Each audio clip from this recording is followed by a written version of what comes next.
Welcome everyone to this episode of the AskJasonGelios show. I'm Jason Gelios, Michigan Realtor, and I appreciate you tuning into this episode where I will be sharing 5 tips for buying your first investment property.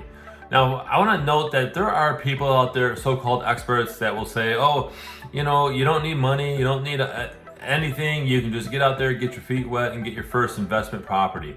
Well, in this episode, I'm going to be sharing you the actual tips, real-world tips, not so-called expert advice about getting an investment property for zero down and all this fun crazy stuff that's out there. Okay, it's actually funny to me when I hear these ads about that. So anyway, 5 tips for buying your first investment property. The first one is make sure you're okay being a landlord. So if you're not flipping the property, or what that means is to buy it and then fix it up and then sell it. If you're not doing that, make sure you're okay with being a landlord. There's pros and there's cons to it. Just make sure that you make that pro and con list and then decide if you're okay and if you can stomach being a landlord. Second one is watch out for rental restrictions. Before you buy the property, check with the local municipality, right, the local government, and say, hey, I'm thinking about buying an investment property in your area. Are there any restrictions? Am I allowed to, for one? And then 2, do you require an inspection every year, every other year? And if yes, what do you check on? All right, many times municipalities have required inspections that you have to follow. And sometimes they're once a year, sometimes they're every other year. It just depends on the area, okay? A third one is secure a down payment. You have to have a down payment when you are buying an investment property. I don't care what these so-called experts say, where they say you don't need any money to invest in real estate. There's always something that comes up that you have to pay for up front. For example, inspection.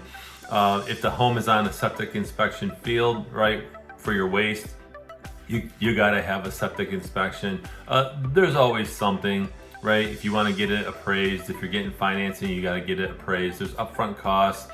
And most of the time you will need a down payment because an investment property to a bank is a higher risk because they know that you'll pay your primary home first before you pay your investment property should you fall on hard times. Okay, so you have to secure a down payment. It could be minimal depending on the loan option, or you can do what's called a construction loan. That converts over to a regular loan, but many times they still have a down payment. So just so you know that you have to secure a down payment. Fourth one is start with a single family home. Start small.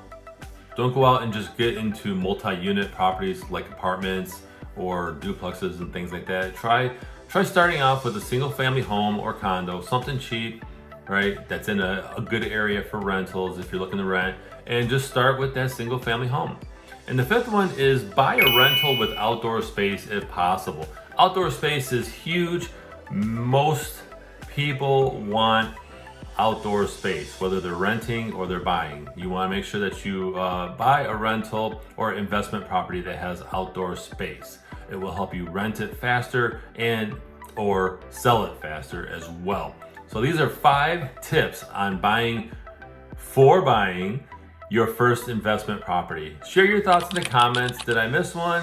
Do you have a question? Go ahead and share those in the comments below. And I invite you to follow me on social media. Those links are in the description. Otherwise, I'm Jason Gelios, Michigan Realtor, and I appreciate you watching.